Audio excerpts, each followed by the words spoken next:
तो ये पिछड़ों का सुर और गरीबी पर ताल आप कैसे आंक रहे हैं आशुतोष?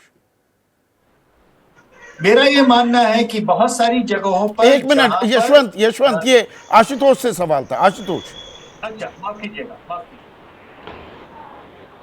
देखिए, प्रधानमंत्री जी भाषण अच्छा देते हैं, नारेबाजी खूब बेहतर तरीके से करते हैं, मीडिया उनको उसी तरीके से प्रोजेक्ट भी करता है, गरीबों का मसीहा बनाने की भी कोशिश की जाती है। हकीकत यह है कि अगर आप आंकड़े देखेंगे तो आपको हैरानी होगी कि यह सरकार सिर्फ अमीरों के लिए काम करती है। और अगर आप सिर्फ पैंडेमिक के दौरान के अगर आप आंकड़े देखेंगे तो 121% वेल्थ ग्रोथ हुई है बिलियनर्स की, 121%, 36.08 billion rupees per day. Astronomical data है ये।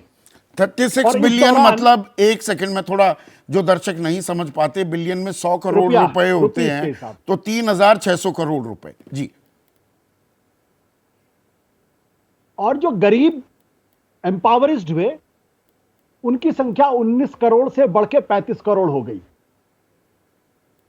तो मोदी सरकार गरीबों के बारे में बात कर रही है, लेकिन 121% ग्रोथ बिलियनर्स की लिस्ट में हो रहा है और 19 करोड़ से गरीबों की संख्या बढ़ के 35 करोड़ हो जा रही है। नहीं, सरकार तो ये कहती है, मल्टी डायमेंशनल पॉवर्टी इंडेक्स का हवाला देते हुए, कि 13.5 करोड़ गरीबों को हम अति गरीबी से ऊपर उठा दिया। ये सरकार का दावा है। ये तो सरकार के आंकड़े हैं ना, ये जो मैं आंकड़े दे रहा हूं ये तो गैर सरकारी आंकड़े हैं, तो ऑक्सफैम के डेटा है। अब अगर ऑक्सफैम अगर देशद्रोही है, गद्दार है, तो बात अलग है, मैं उस बहस में नहीं जाना चाहता। 1% लोगों के पास 40.5% वेल्थ है इस देश के अंदर, और जो बॉटम की 50% है उनके पास सिर्फ 3% वेल्थ है। प्रधानमंत्री जी पिछले 9 सालों से देश के प्रधानमंत्री हैं, क्यों नहीं उन्होंने इन आंकड़ों को बदलने की कोशिश की? तो पहली बात, ये नारेबाजी है, जुमलेबाजी है, इसका कोई अर्थ नहीं है। दूसरी बात, जहां तक जब आप कास्ट सेंसस की बात करते हैं तो इस देश के अंदर एक डिबेट कभी नहीं होती कि पिछले 70 सालों में सवर्ण जातियों का कब्जा तमाम रिसोर्सेज पर क्यों था, इसकी एनालिसिस कभी नहीं होती।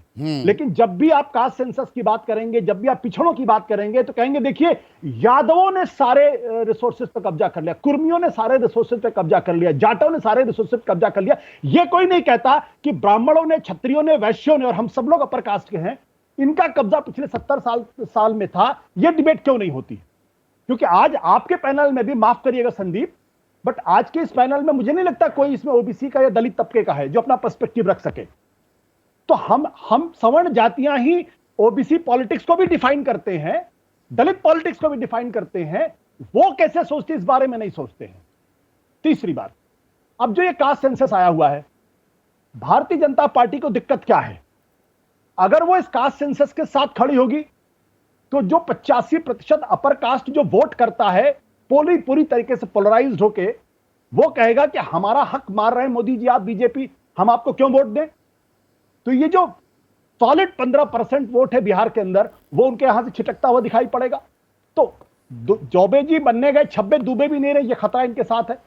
ओबीसी वोटर इनके साथ कोई प्रेम से नहीं आता ना, हिंदू बन के आता है। उसको लगता है कि कांग्रेसियों ने, सारे लोगों ने हमको दगा दिया, लिहाज हम इनके साथ रहे।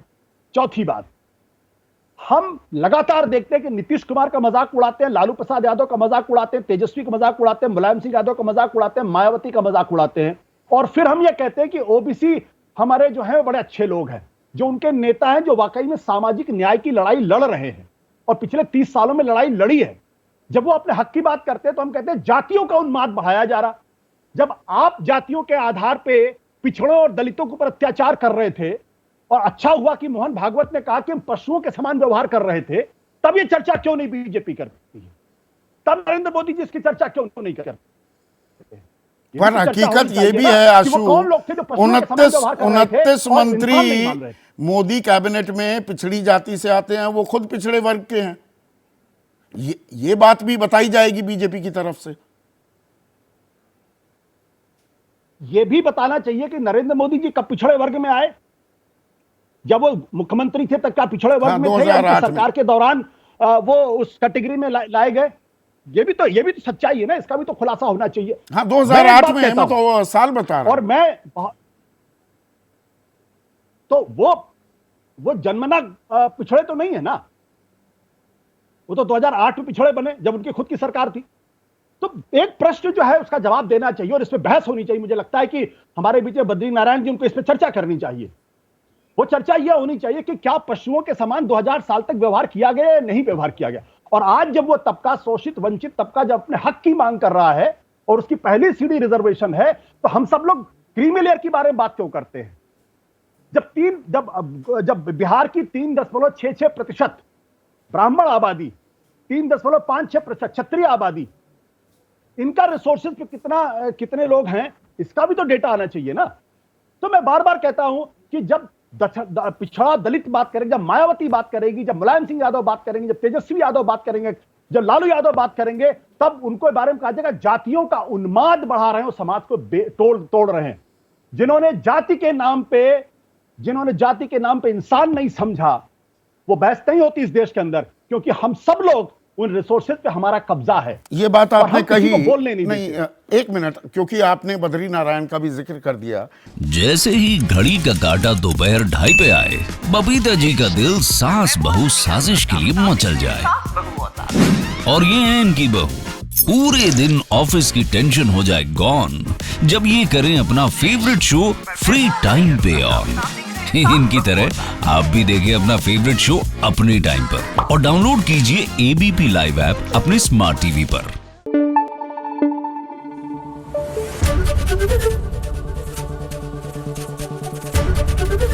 एबीपी न्यूज आपको रखे आगे।